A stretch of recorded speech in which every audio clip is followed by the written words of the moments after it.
अस्सलाम स्टूडेंट्स, आज हम पढ़ने वाले हैं केमिस्ट्री 11 का केमिस्ट्री फर्स्ट ईयर का चैप्टर नंबर 1 बेसिक कंसेप्ट का। मैथ स्पेक्ट्रोमीटर हमने स्टार्ट किया हुआ था। उसकी नेक्स्ट हम इंस्ट्रूमेंटेशन देख रहे थे, स्पेक्ट्रोग्राफ देख रहे थे कि उसमें जो है एलिमेंट्स को कैसे रखा गया है। ठीक है, आइसोटोप की आइडेंटिफिकेशन कैसे की गई through different chambers, through different जो है ऑपरेटर्स को यूज़ करते हुए। तो जो है हमारे पास जो स्टेप 2 रह गए थे कि हमने 2-3 रह गए थे। एक हमने करना था रिकॉर्ड जो है कार्बन 12 के साथ कंपैरिजन करना था। नेक्स्ट जो है मॉडर्न स्पेक्ट्रोग्राफ में सबसे पहले हमने क्या करना है, एम्प्लीफिकेशन करनी है करंट सिग्नल्स की। फिर उसके बाद जो है सेपरेशन ऑफ द आइसोटोप्स करना है थ्रू डिफरेंट मेथड्स। ठीक है, अब जो है हमारे पास कंपैरिजन विद कार्बन 12 अगर देखें तो अगर हम कंपैरिजन करें करंट स्ट्रेंथ जो प्रोड्यूस होती है थ्रू किससे, इलेक्ट्रिक फील्ड और जो है इलेक्ट्रोमीटर के जरिए। ठीक है, वो क्या देती थी हमें, relative abundance of the isotopes. हमें हर केस में हर जैसे एक आइसोटोप आता है, दूसरा आइसोटोप आता है, यानी पॉजिटिव आयंस आते हैं ना, पॉजिटिव आयंस आते हैं, वो मूव करते हैं इन द जो है वो वैक्यूम ट्यूब जो है एवेक्यूएटेड ग्लास ट्यूब्स के अंदर से थ्रू डिफरेंट चैम्बर से पास होते हुए जो है अपने सिग्नल्स शो करते हैं ना। तो जो है हमारे पास relative abundance of the isotopes को शो करते हैं। तो सेम एक्सपेरिमेंट वैसे ही जैसे ही वो करंट स्ट्रेंथ अप्लाई हो रही है, यहाँ पे भी हमने करंट स्ट्रेंथ के जरिए ही कंपैरिजन करना है कार्बन 12 के साथ।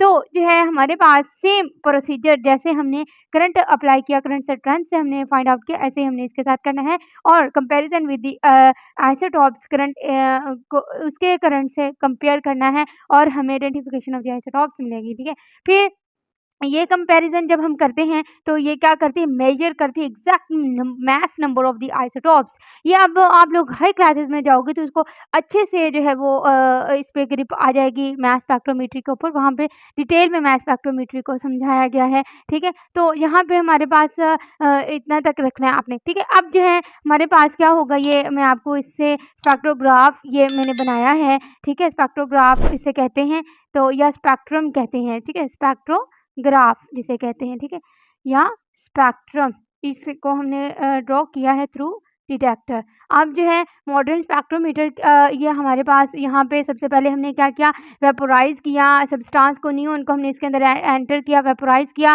फिर आयोनाइज किया थ्रू आयोनाइजेशन चैम्बर। फिर हमने उसके पास नेगेटिव ग्रिड जिसे इलेक्ट्रिक फील्ड अप्लाई की, जिसमें परफोरेटेड एक्सेलरेटिंग प्लेट्स लगी हुई थी, उनमें से जो आयन मूव किए हैं नेक्स्ट स्लिट्स के पास। अब स्लिट से होते जिसमें हमने potential difference 500 to 200 volt apply किया। फिर हमारे पास डिफ्लेक्शन के लिए हमने रिफ्लेक्टर या जो है वो एनालाइजर मैग्नेटिक फील्ड के पास भेजा, जिसने क्या किया, फिर नेक्स्ट मूव करवा दिया किसके पास, हमारे पास ये लगा हुआ है जी स्टूडेंट्स, हाँ इसको हम बोलते हैं एम्पलीफायर। ठीक है, इसको हम क्या बोलते हैं, एम्पलीफायर। अब एम्पलीफायर ने इसे क्या करना है, amplification of the current signal. ये देखिए यहाँ से एक कर रहा है ना, तो इसको एम्पलीफाई कर दिया। ठीक है, अब एम्पलीफाई किसने करना है, आयन जब आएंगे तो एम्पलीफायर ने इसको। अब each ion strikes modern spectrograph क्या कहते हैं, each ion strikes a detector. Her ion, ये आयन है ना, ठीक है, पॉजिटिव आयंस है, तो ये आयन जो है वो रिकॉर्डर इसके बाद डिटेक्टर के पास आएगा। फिर क्या करेगा, आयोनिक करंट इज एम्पलीफायड, जो आयोनिक करंट है वो एम्पलीफाई किया जाएगा थ्रू रिकॉर्डर। रिकॉर्डर से हम इसको फाइंड आउट कर लेंगे स्टूडेंट्स। ठीक है, अब यहाँ पे मैंने एक छोटी सी बात लिखी है, m/e वैल्यू जो आती है स्मॉलर द रेडियस, जितना रेडियस छोटा है उतना ही जो हमारे पास e/, वैल्यू ज़्यादा होंगी। ठीक है, ये आपस में जो है वो रिलेट करती हैं ये वैल्यूज़। ठीक है, smaller radius of curvature, curvature का जितना produce by the magnetic field से जितना उसका जो है वो रेडियस ऑफ द कर्वेचर हुआ है, स्मॉलर हुआ है, उतनी m/e वैल्यू होगी। ठीक है, तो जो है हमारे पास ई वैल्यू, ठीक है, एम नहीं बल्कि ई वैल्यू की बात करें। फिर जो है क्या कर, ये मैंने स्पेक्ट्रम ड्रॉ किया है नियॉन के आइसोटोप्स का।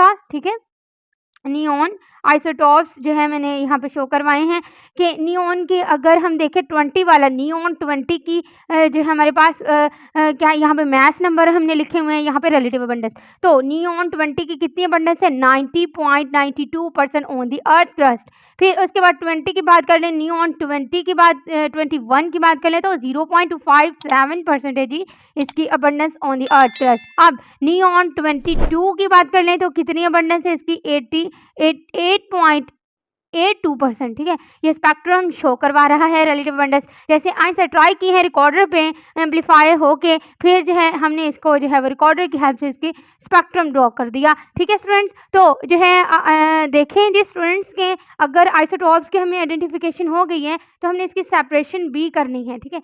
Separation of the isotopes also occur. Separation of the isotopes is based on the properties. Her isotope के अपनी अपनी प्रॉपर्टीज पे बेस करेगा कि कैसे सेपरेशन होनी है। तो जो है थ्रू डिफरेंट मेथड्स हम इसकी सेपरेशन कर सकते हैं। सबसे पहले जो है गैसियस डिफ्यूजन, फिर थर्मल डिफ्यूजन, फिर डिस्टिलेशन, अल्ट्रा सेंट्रीफ्यूज से हम अब गैसियस में गैसियस के ज़रिए करेंगे, थर्मल में हीट अप्लाई करेंगे, डिस्टिलेशन में हम क्या करेंगे, डिस्टिल करेंगे उसको, ठीक है। अब जो है अल्ट्रा सेंट्रीफ्यूज, अब इसको जो है वो घुमाएंगे, घुमाकर जो है वो इसको लेंगे। फिर उसके बाद जो है थ्रू इलेक्ट्रोमैग्नेटिक सेपरेशन हम इसको फाइंड आउट करेंगे और लेज़र सेपरेशन से हम जो है वो एक आइसोटॉप की सेपरेशन करेंगे। अब सेपरेशन ऑफ द आइसोटॉप्स हो गया तो हम थ्रू जो हम इसको अपने अपने मकासद के लिए इसको इस्तेमाल कर सकते हैं कि कैसे कैसे और कहाँ कहाँ ये इस्तेमाल होता है। जी स्टूडेंट्स, मिलते हैं हम नेक्स्ट वीडियो में नेक्स्ट टॉपिक के साथ। अगर समझ में आया है तो लाइक सब्सक्राइब एंड शेयर कीजिएगा। मिलते हैं नेक्स्ट वीडियो में नेक्स्ट टॉपिक के साथ। जी अल्लाह हाफिज़।